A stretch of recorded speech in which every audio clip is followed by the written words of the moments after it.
This nonsense had to end. That's what the HOA woman barked at me the moment I stepped foot into my new lakeside dream home. I'm Kyler, and what happened in the first half hour was absolutely unreal. No knock, no introduction. She barged straight in and demanded that I forfeit my right to access the lake. What she didn't realize, she had no clue who I really was. By the time this all plays out, she's going to wish she never opened her mouth, because sometimes the person you think is just the quiet new neighbor turns out to own far more power than you'd expect. Ever had your own horror story? Share it in the comments. I bet I'm not alone. Let's get into it. I still can't wrap my head around what unfolded just 30 minutes after settling into what was supposed to be my peaceful lakeside escape. Everything I envisioned was about to flip upside down. It was a Tuesday in mid-October. I had just finished watching the moving truck roll away from the driveway, standing inside my brand new lakefront retreat. After 2 decades in tech,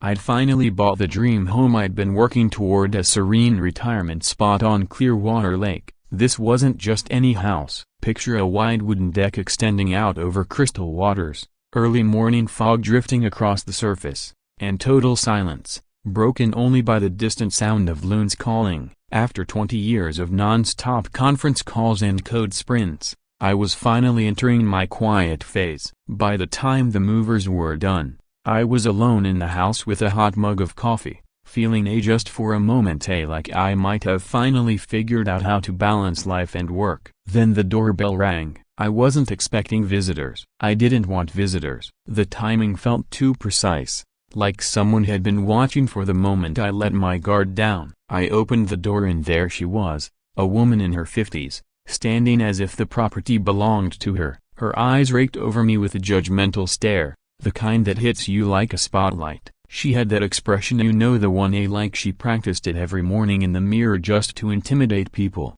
Before I could even greet her, she brushed past me and marched straight through the house toward the back doors overlooking the lake. No exaggeration, she just walked in like she owned the place. I stood there stunned, wondering if this was standard behavior in lakeside communities. But she turned, looked me dead in the eye, and declared, "This has to stop immediately." I glanced around my still empty house, confused. What exactly did she think I was doing that needed to stop? I had been there less than half an hour. "Excuse me?" I asked, because honestly, what else do you say when a total stranger storms into your house and starts barking orders? She pointed at the lake behind me and said, "You don't just move in here and assume you can use our lake. This isn't some resort for out-of-towners." The audacity. She was acting like I had trespassed, even though lake access was written directly into my deed. I pulled out the legal documents from the kitchen counter, where I'd left them after signing at the lawyer's office. She barely glanced at them. With a dramatic wave of her hand, she said, "I don't care what some old paperwork says." Old paperwork. She was talking about legally binding real estate documents, not a grocery list. Then she reached into her folder and slapped down a typed form labeled Voluntary Lake Access Relinquishment Agreement. With zero irony, she said, "You'll be signing this today. It's to protect the neighborhood's safety and property values." I had to reread the paper. She wanted me to give up a right I had specifically paid for voluntarily. The last 3 homeowners had no issue signing it, she said, tapping her pen like it sealed the deal. And that's when it clicked. This wasn't just happening to me. How many others had been pushed into this corner? When I asked for more information, she brushed me off. "Oh, business," she said flatly, but something in her tone or maybe in her eyes made it obvious that there was more going on here. I tried to stay calm, keeping things civil. I told her I'd need time to review the HOA rules and maybe run it by a lawyer before signing anything. You'd think I told her I'd keyed her car. Her expression shifted from irritated to full-blown rage in a heartbeat. "You have 24 hours, she snapped. "After that, we'll need to begin daily safety checks on your property, and there could be fines, special assessments, violation notices." Then she leaned in close, voice dropping to a sharp whisper. "Life becomes very complicated for people who don't cooperate with the HOA." She stormed off, slamming the front door so violently the window panes shuddered. The second she was gone, I called my business partner Ryan. "You are not going to believe this," I said. He laughed immediately. He knows me well, and weird situations tend to follow me around. As I was explaining the whole encounter, I noticed a business card lying on one of the moving boxes near the door. It must have fallen out while I was unpacking. Thompson Rodriguez Marina Development A, and right there, under the company name, was mine, Kyler Thompson, co-owner. That's when I realized just how clueless Janet A, that's her name, by the way, Janet Hutchinson, HOA President A, really was. She had no idea who she had just tried to bully. The thing about quiet people, we're usually not quiet because we're timid. We're quiet because we're busy building something that speaks for itself. This property wasn't just a retirement home. It was strategically chosen. It fit into a much larger plan, a plan she just stepped right into. Tomorrow, Janet would find out the hard way that it's one thing to mess with a regular homeowner, a broken bar, and quite another to try that with someone who knows exactly how lakefront property A and HOA systems A work. So that night, I got to work. I pulled up public records and dug into every HOA document I could find. A deeds, meeting notes, minutes. Years in tech had trained me to spot patterns in complex systems. And let me tell you, this HOA, it had patterns all over it. I spent the whole night doing what I do best, investigating, and what I uncovered sent a chill down my spine. Originally, there were 4 homes on this street that had direct lake access. A broken bar. The original setup was simple. 4 homes on this street had lake access rights directly written into their property deeds, A rights that came with a premium price tag. But as I combed through the latest records, something didn't sit right. 3 of those families had given up their lake access in the last 3 years, and all of them had done so voluntarily. That many people giving up a valuable asset like lake access? That's no coincidence, especially when I noticed that each surrender came just weeks after the HOA flagged their homes for so-called compliance issues. The timeline spoke volumes. The more I dug, the more it all lined up. Janet had taken over as HOA president a little more than 3 years ago, at the exact time the surrender trend began. Every single one of those homeowners who gave up their access did so during her term. Now, I'm not one to jump to wild theories, but after spending 20 years analyzing data patterns for a living, I can tell you this wasn't random. The correlation was too tight to ignore. The violations that triggered the surrenders were vague at best. Things like unapproved landscaping or unauthorized exterior storage. In other words, stuff that could apply to practically anyone if you squinted hard enough. But here's what really caught my attention: the pace. These families weren't fighting back, they were caving in. From the first notice to full surrender of their rights, we're talking weeks, not months, not years. That's not how typical homeowners react. That's how people behave when they're being pushed to the brink. It became chillingly clear Janet had weaponized HOA authority into a fear campaign. This wasn't a neighbor keeping the community in order. This was someone who had built a system designed to strip people of their rights, one technicality at a time. The very next morning, I was out near the edge of my property, double-checking boundary lines, when a soft voice called out to me, "You must be our new neighbor." I turned around and saw a petite older woman making her way over from the house next door. She was probably close to 80, but her eyes were sharp, the kind that miss nothing. "I'm Mrs. Clark," she said warmly. "Been living here for 26 years. 26 years, long enough to have witnessed everything that had gone down in this neighborhood." And with Janet. As we chatted, I casually mentioned Janet had shown up the day before. You could feel the air shift. Mrs. Clark's whole demeanor changed and her expression grew tense, and she lowered her voice like she was afraid someone might overhear. "Oh, honey," she said softly, "you need to be very careful around that woman." There was something in her tone. It wasn't just neighborly gossip. It was a genuine warning, like she was talking about a predator, not a fellow resident. Then she started naming names: the Millers, the Parkers, the Williams family, 3 of the original lake access owners. She counted them off with a sad familiarity, like each name weighed heavily on her heart. All of them had kids who grew up playing by the lake, and all of them had been driven out. She explained how Janet used the same strategy every single time: made up violations, constant pressure, threats of legal action, and inflated fees. Mrs. Clark's voice grew quiet as she described the Williams family. They had 3 kids who practically lived on that dock. Janet made their lives such a nightmare that they packed up and moved across state lines just to get away. I stood there thinking, who does that? who drives out families over lake access. But Mrs. Clark wasn't finished. "She's not just rude," she said. "She's deliberate. She makes it all look official, like she's just enforcing rules, but she's ruining people's lives, one by one." Her words hit me hard, confirming everything I'd pieced together from the records. Janet wasn't just some difficult neighbor, she was a calculated manipulator who knew exactly how to twist the rules to get what she wanted. By Thursday, her retaliation machine kicked into gear. First, I got a violation notice for improper storage of moving materials, a $50 fine. The materials? 3 cardboard boxes sitting just inside view of the street. I hadn't even unpacked them yet. Day 2 came with another violation, unauthorized dock inspection required. This one came with a $100 fee. I hadn't even touched the dock, let alone used it. Day 3, a $75 fine for landscape maintenance. The lawn looked exactly as it did when I arrived, untouched, still in the same condition from 3 days earlier. At that point, it was clear, this wasn't just some overzealous HOA president. This was a full-on harassment campaign. Mrs. Clark had told me what happened to the other families, and now it was happening to me. 3 days in,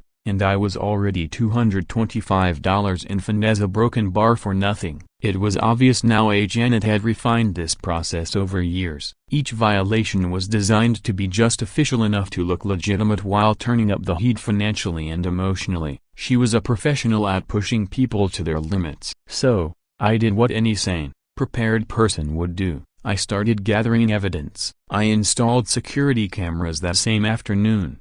I took time-stamped photos of every violation notice. I recorded all interactions and started keeping meticulous records, dates, times, everything. When I sent the violations to my attorney, Linda, she barely skimmed them before telling me they were nonsense. Not one of the supposed infractions was actually listed in the HOA's bylaws. Then she dropped another bombshell. There were 2 other families still in the community who were actively dealing with Janet's harassment. One couple was so fed up, they were seriously considering moving just to get away from her. That's when it all clicked for me. This wasn't just about me, and it definitely wasn't about lake access. Janet was driving people out for a reason I hadn't uncovered yet. So I dug deeper. That's when I came across a company name in the public transaction records, Clearwater Development Partners. Turns out, they had purchased lake access rights from 3 different homes in our neighborhood, each one for $25,000. Not only were the rights sold for a suspiciously round figure, a broken bar, each purchase happened within days of the homeowner giving up those rights to the HOA. That's $75,000 in total for access these families already paid for when they bought their homes.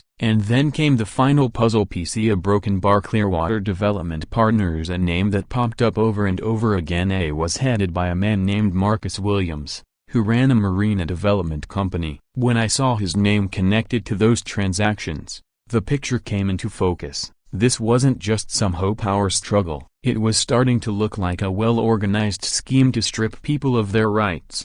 That Thursday afternoon, I decided to follow Janet after one of her so-called HOA errands. She drove about 15 minutes from the neighborhood and met up with a sharply dressed businessman in a quiet coffee shop. I couldn't hear what they were saying, but their body language gave everything away. Tense conversations, animated gestures, paperwork being exchanged, and then Janet leaving with an envelope tucked under her arm. I managed to note down part of the guy's license plate. When I ran it through a contact of mine, it came back to Marcus Williams Development LLC, the same Marcus Williams who had been snapping up those surrendered lake rights. Watching that shady exchange from my car, I had to take a moment. This wasn't random bullying. This was orchestrated. Janet was systematically breaking down families, forcing them to abandon valuable property rights, then passing those rights on to her business partner for next to nothing. That realization was like a punch to the gut. These weren't just 3 families losing lake access. They'd been flat out robbed. Their kids could no longer fish from the dock.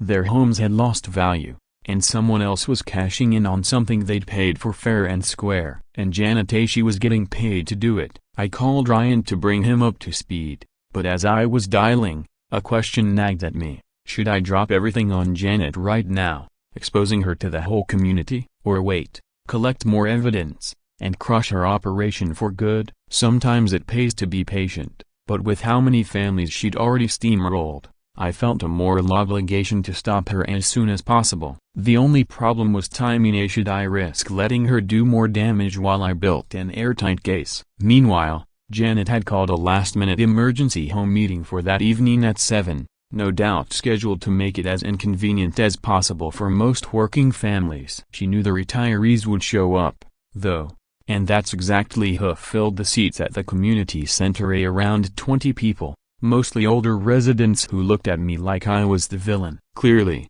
Janet had been hard at work spreading rumors, painting me as some outsider making trouble before I'd even had a chance to tell my side of the story. I could hear little whispers about the new guy already causing problems, but when I walked in with Linda, my attorney, holding a folder stuffed with evidence, I noticed Janet's confident grin falter for the first time. Maybe she finally realized I wouldn't be as easy to bulldoze as the others. Janet kicked off the meeting with a slick slideshow all about lake safety and community stability. She had photos of crowded lakes, graphs about liability risks, charts predicting property devaluation, all designed to terrify. The presentation looked professional enough to fool anyone who didn't know the truth. She clicked through slides with the flair of a corporate executive, repeating over and over how unrestricted lake access puts everyone here in danger. From the way she talked, you'd think I was planning to open a boat rental or throw concerts on the dock. But the problem? At least 3 of those photos were pulled straight from tourism websites, completely different states, nowhere near our lake. Did she really think no one would notice? Or maybe she assumed no one would bother to check. When it was finally my turn, I kept it short and to the point. I showed my deed, crystal clear about the lake access being part of my legal property rights. Linda backed me up, explaining to everyone, Mr. Thompson's lake access is built into his deed. The HOA cannot legally force him to give up what he already owns. Pretty black and white, right? Janet tried to counter with the usual fearmongering. A community safety overrides individual wants, like I was some selfish newcomer demanding special treatment. But the truth was I'd bought those rights fair and square. Her tone just proved how threatened she felt by my documented facts. Then, out of nowhere, Mrs. Clark stood up. Her voice trembled at first, but she looked Janet right in the eyes with a courage that practically radiated. I swear,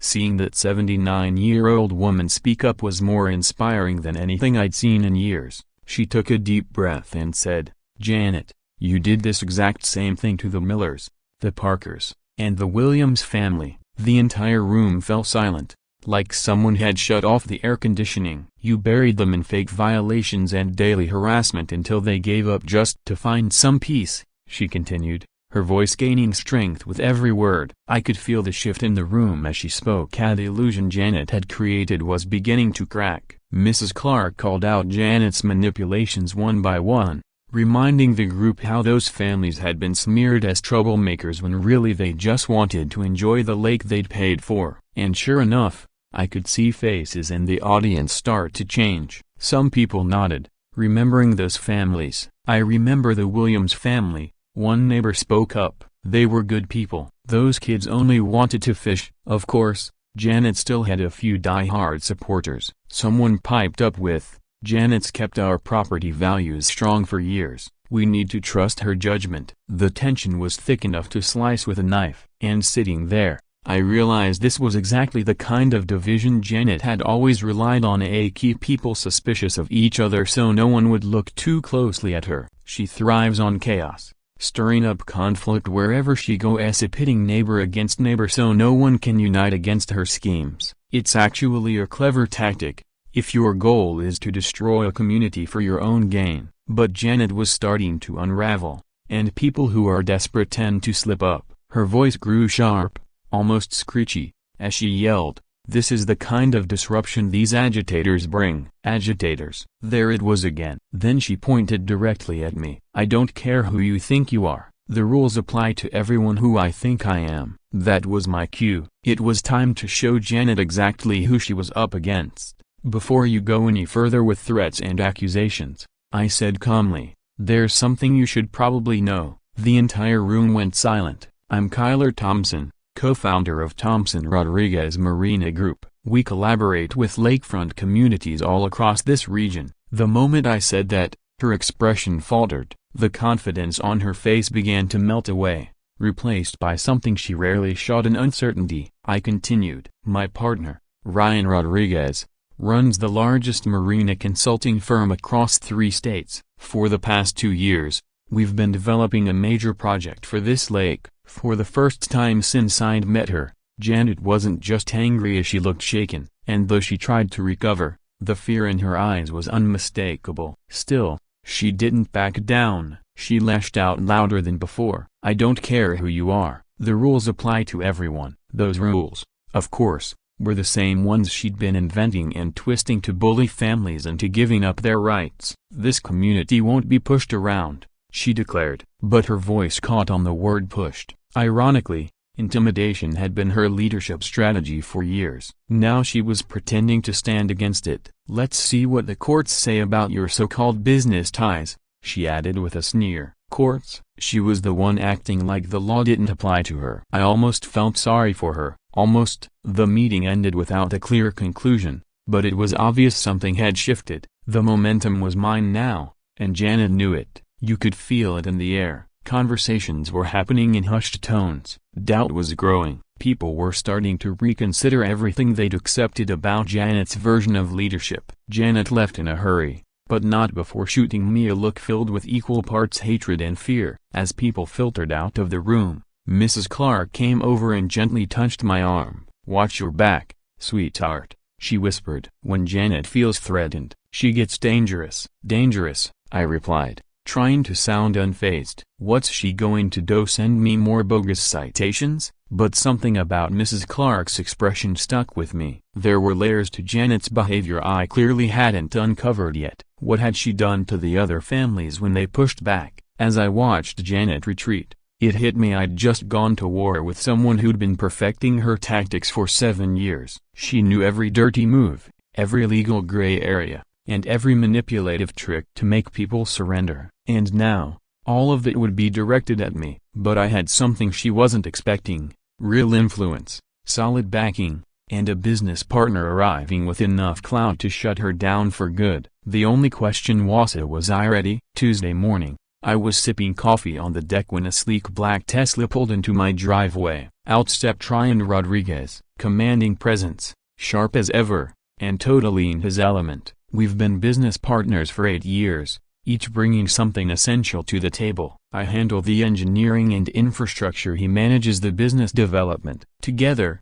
we've revitalized waterfronts in 6 communities, always aiming to create value while protecting what makes these places special. He glanced at the lake and grinned. Perfect spot for our project, Kyler. By noon, word had spread like wildfire the Marina guy was in town. People started showing up at the community center. Some looked hopeful, others anxious, a few probably worried about their property values. Ryan suggested we hold a spontaneous meeting to lay everything out. "It's better to get ahead of the gossip," he said. He was right, of course. Janet had likely already spent the morning sowing fear about outsiders ruining their lake. When we walked into the meeting, the tension was thick, but curiosity hung there too. Ryan stepped up confidently and began presenting. "Kyler and I have been working on an eco-conscious marina project for this lake for the last 2 years, he explained, showing off architectural plans and environmental assessments. "This is a sustainable development meant to protect the lake while creating real benefits for the people who live here."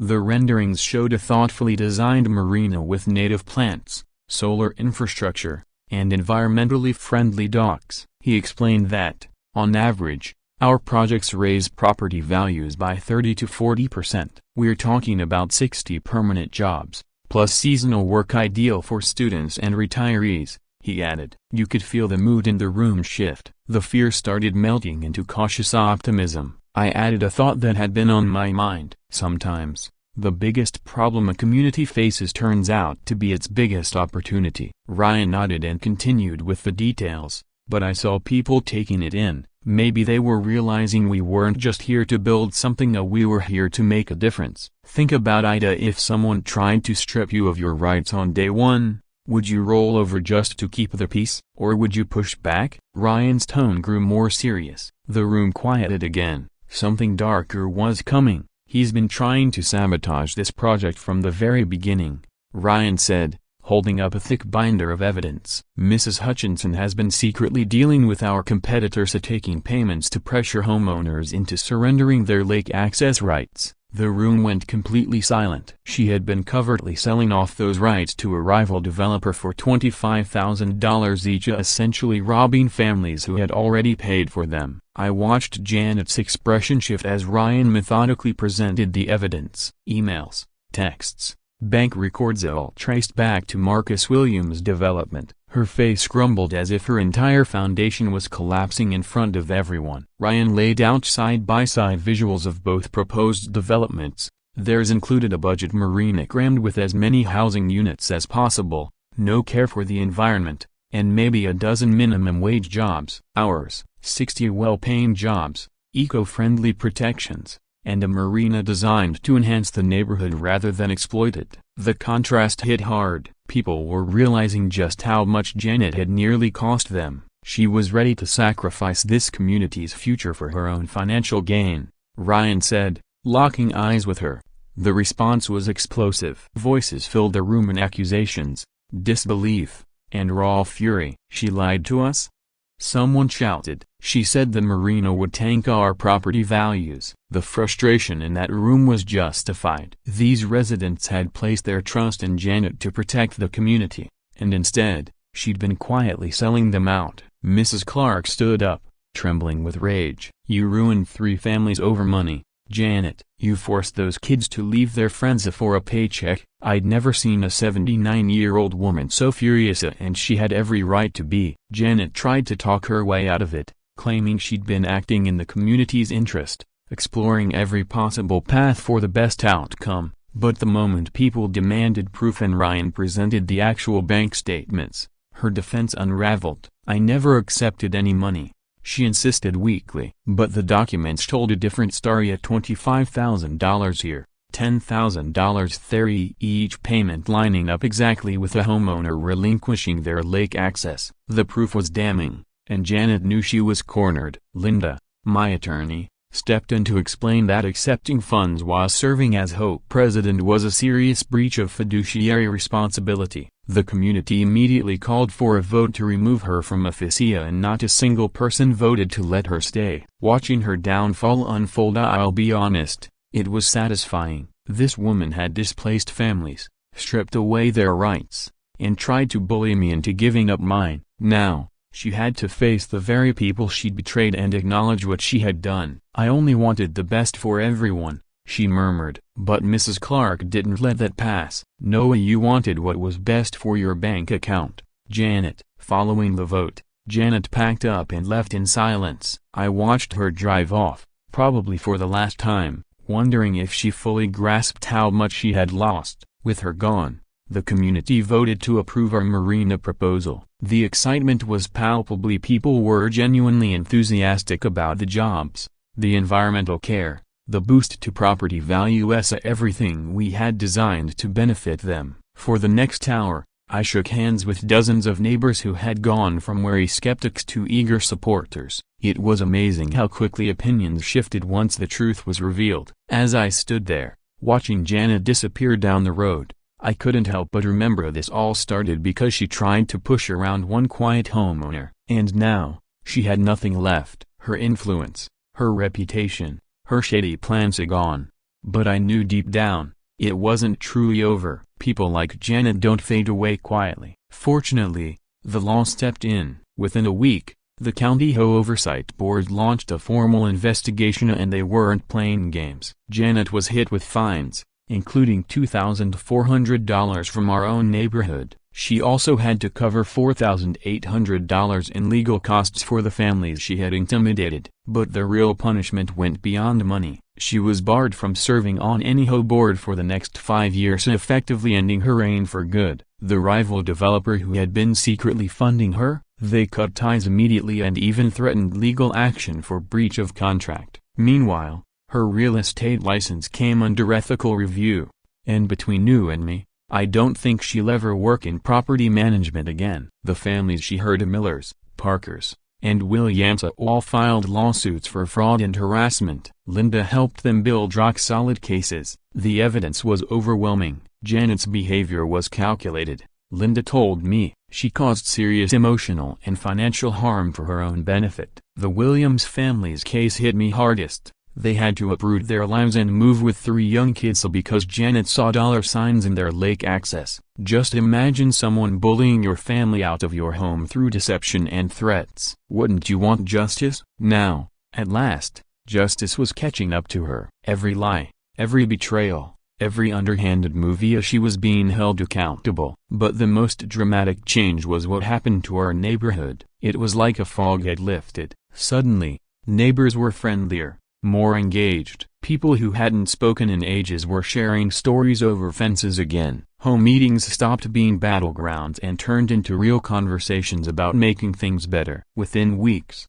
we had a brand new HOA board, transparent, honest, and committed to recording every meeting for public review. We introduced new voting requirements for major decisions and enforced a policy that any violation notice had to be signed off by at least 3 board members. No longer could one person control everything like a dictator. After some hesitation, I agreed to take on the role of treasurer. Honestly, after all we'd been through, I felt responsible for making sure the community's finances were managed openly and responsibly. Once we had real support from the residents and formal approval from the county on environmental compliance, the Marina project accelerated quickly. We hosted regular town hall meetings to keep everyone updated, and the energy was contagious. Excitement buzzed around talk of the future Marina store, a community boat launch, and the lakeside park included in the plans. Even local high schoolers were submitting job applications months in advance,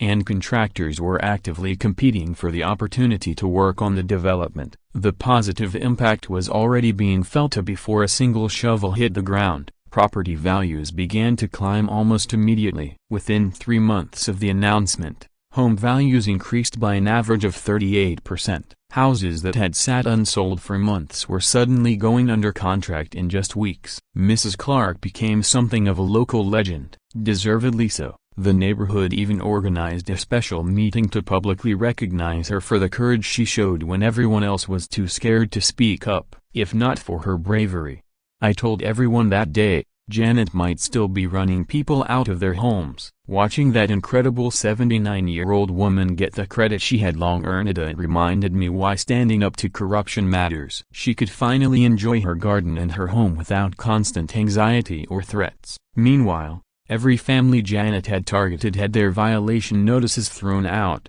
and their fines were refunded. The relief on their faces said it all, like a heavy weight had finally been lifted after months of fear and intimidation. Construction officially kicked off in late spring, and it became a neighborhood-wide experience. Kids laughed and played around the supervised build zones during their summer break. Older residents pulled up lawn chairs on their porches to watch daily progress. Everyone felt involved. This wasn't just a development project. It was something we were all building together. The local media caught wind of our story and featured it as an example of how development can serve, rather than exploit, a community. The groundbreaking ceremony felt like more than just the start of construction. It was the culmination of a long, hard fight for fairness and integrity. We had gone from a neighborhood paralyzed by fear and corruption to one united by purpose and shared values. As for Janet, her departure was a sad little whisper compared to the damage she'd done. She put her house up for sale and tried to disappear into another community where her scandal might not follow her. But the rival developer she had been secretly working with hit her with a lawsuit for breach of contract.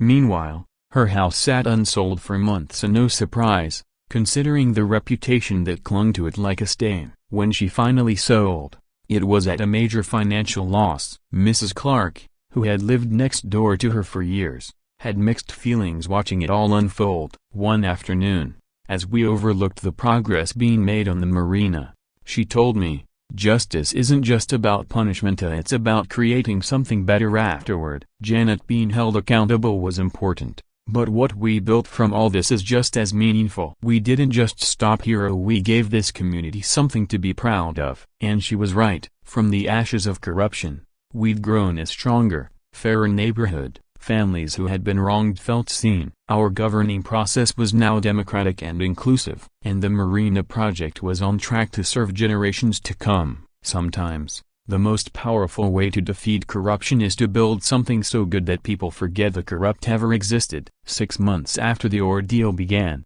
I sat on my dock, coffee in hand, watching construction crews push ahead of schedule, already 40% completed. The transformation was stunning. Local unemployment dropped by 18%. 3 new businesses had opened. Sales at local stores from the grocery to the gas station were up across the board. Mrs. Clark had even started a scrapbook chronicling the entire journey from the original conflict with Janet, to the groundbreaking ceremony, to daily progress photos. We plan to display it in the Marina office once construction is complete. It'll serve as a permanent reminder of what this community overcame and built together. The culture of our neighborhood has completely changed. Home meetings, once filled with tension and hostility, have become spaces for collaboration and creativity. Residents volunteer for committees, suggest new initiatives, and work together to improve things. Transparency has been a game changer. Our financial reports are public. Major decisions require a community vote,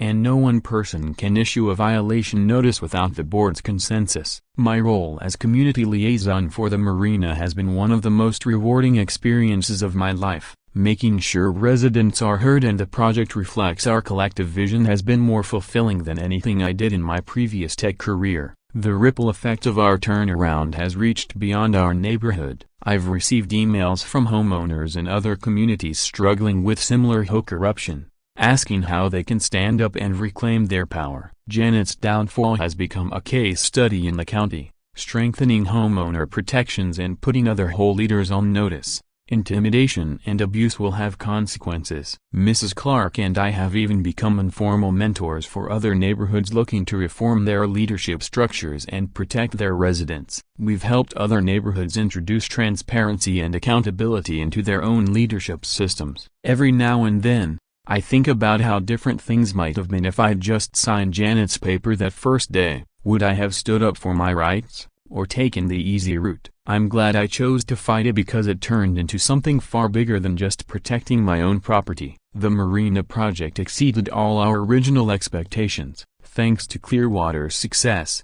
we secured 4 new contracts and were featured in Marina Management Today for our pioneering approach to sustainable development. Environmental organizations now point to our strategy as a prime example of how to safeguard nature while still creating economic opportunity. The Clearwater project has become our flagship model, a proof that thoughtful development can strengthen communities instead of exploiting them. Ryan and I are even co-authoring a book on community-driven business development, with all proceeds going toward a scholarship fund for local students pursuing degrees in environmental engineering or sustainable business. Personally, the growth I've experienced from this journey has been unexpected and deeply meaningful. I originally came here seeking a quiet retirement, but life has a funny way of placing you in battles you didn't see coming and that end up defining you. Confronting Janet's corruption became less about my home and more about a belief that everyday people deserve to be treated with fairness and respect in their own neighborhoods. In the end, my background in business and the relationships I built with people like Mrs. Clark were exactly what we needed to shift a corrupt system into a thriving community. Funny how the skills you never expect to use can turn out to be your most valuable tools. Today, everything we're achieving feels like a natural extension of the foundation we built while fighting back. We've launched a kids fishing program, led by volunteers who teach water safety and environmental care. Mrs. Clark began a community vegetable garden and now shares her gardening wisdom with younger neighbors. There's a boat club for seniors, and our Marina profits now fund scholarships for local students. These aren't top-down initiatives. They were sparked by everyday residents, people who now feel free to speak up without fear of backlash. The younger generation has started showing interest in business, civic leadership, and organizing.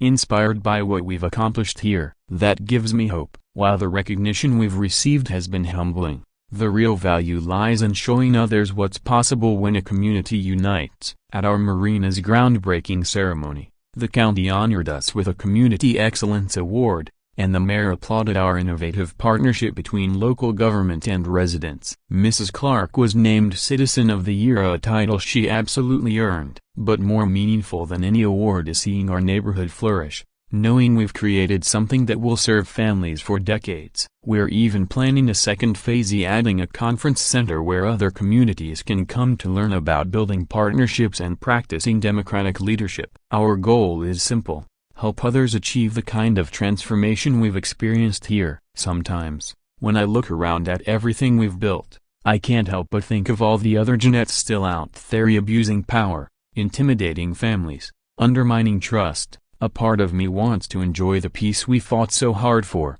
but another part wonders if this is just the start. Maybe our story isn't over. Maybe it's the beginning of something even bigger. Mrs. Clark and I talk about this often as we watch the marina take shape. Maybe our true legacy won't be the dock or the park or the buzziness. It'll be the proof that regular people can take a stand and create something meaningful where corruption once stood. Sometimes the quiet neighbor you ignore turns out to be the one holding the key to everything. A year after Janet barged into my house demanding access to the lake, we hosted our first annual Lake Freedom celebration. 35 families attended, including new ones drawn here by the marina and our renewed reputation. Children played on the brand new lakeside playground. Nearby, families cast lines from the accessible dock at the very one Janet tried to keep all to herself. There was a shared sense of victory in the air. The marina was 60% finished, with every boat slip pre-leased and a growing wait list of eager renters. Mrs. Clark,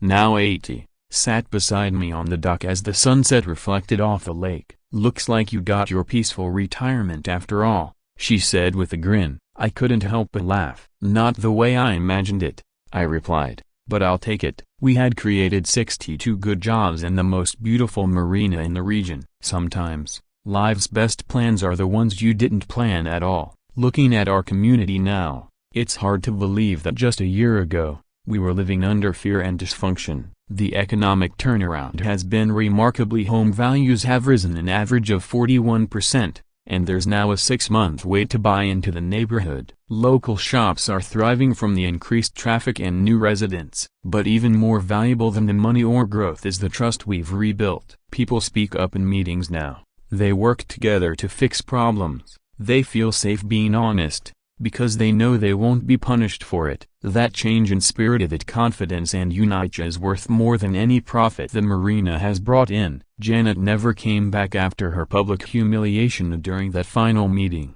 She ended up selling her home at a 30% loss. A young family with 2 kids lives there now. They love their lake access. Eventually, the law caught up with her. She was forced to pay hefty settlements to the families she had tormented. She lost her real estate license and had to declare bankruptcy just to cover the court-ordered damages. The last I heard, she was living 3 states away, starting over as a grocery store clerk with nothing left but the consequences of her own actions. Some may say the punishment was harsh, but what would you do if someone had tried to ruin your family's life just to make a buck? As Mrs. Clark once said, she made her choices. Now she's got to live with them. Justice isn't always tidy, but it's necessary. The ripple effects of our experience have been inspiring to witness. Our county introduced tighter regulations for HOA boards, and the state is considering new homeowner protection laws partially inspired by what happened right here. Communities facing similar corruption have begun fighting back, and we often receive letters from people who say our story gave them hope and showed them that bullies can be stopped. Mrs. Clark and I have continued helping other neighborhoods on an informal basis. We now offer guidance on understanding legal rights, building support networks, and using peaceful resistance when dealing with unethical leadership. It's become a fulfilling chapter in our retirement, empowering others to achieve the same kind of transformation we did. The practical advice we give is simple.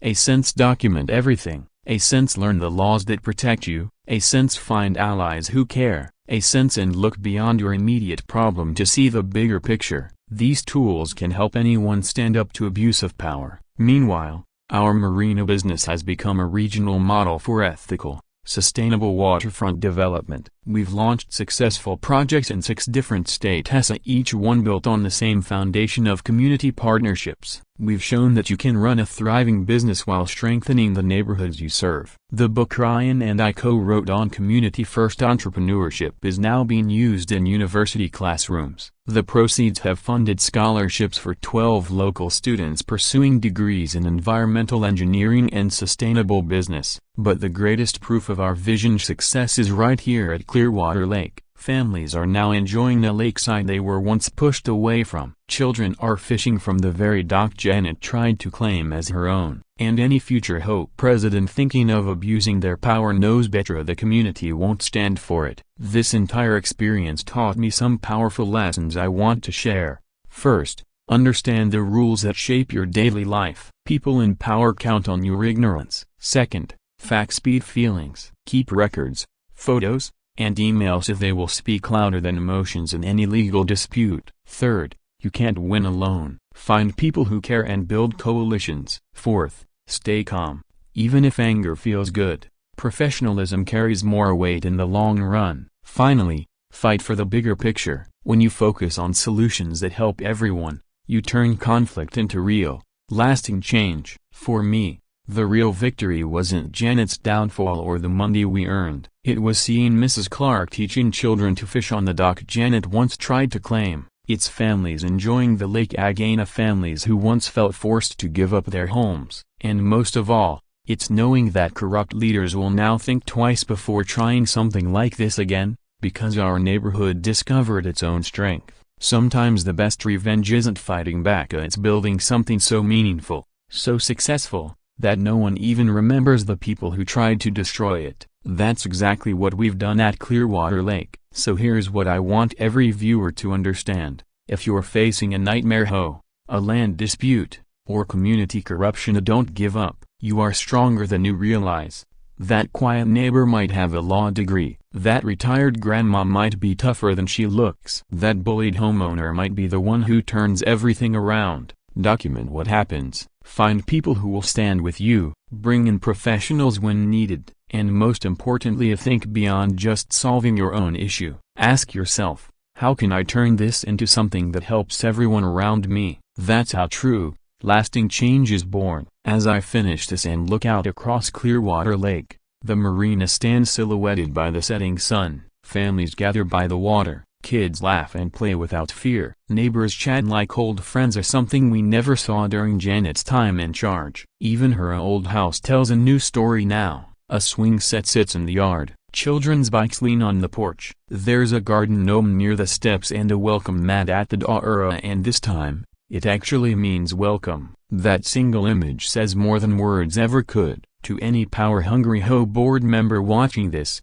here's a message. Be careful before you try to bully someone out of what's rightfully theirs. That quiet resident might not just own a home, they might hold the power to change everything. The sign at our community entrance now reads, Thompson Rodriguez Marina Group, Community Development. Building communities, not just marinas, that's our legacy. And I couldn't be prouder of what we've built it together. As the sun sinks below the horizon and its light glistens on the lake, I take a slow, deep breath. We've earned this peace. I hear children laughing and neighbors chatting, and I smile because we've created more than just a neighborhood. We've created a real community, a place where everyone belongs. And this is only the beginning. I can't wait to see what we create next. One thing's for sure, we've proven that even the quietest voices can make the biggest noise. Thanks for joining us at HOA Stories. Be sure to subscribe and hit the bell icon, because if you thought this was wild, you haven't seen anything yet.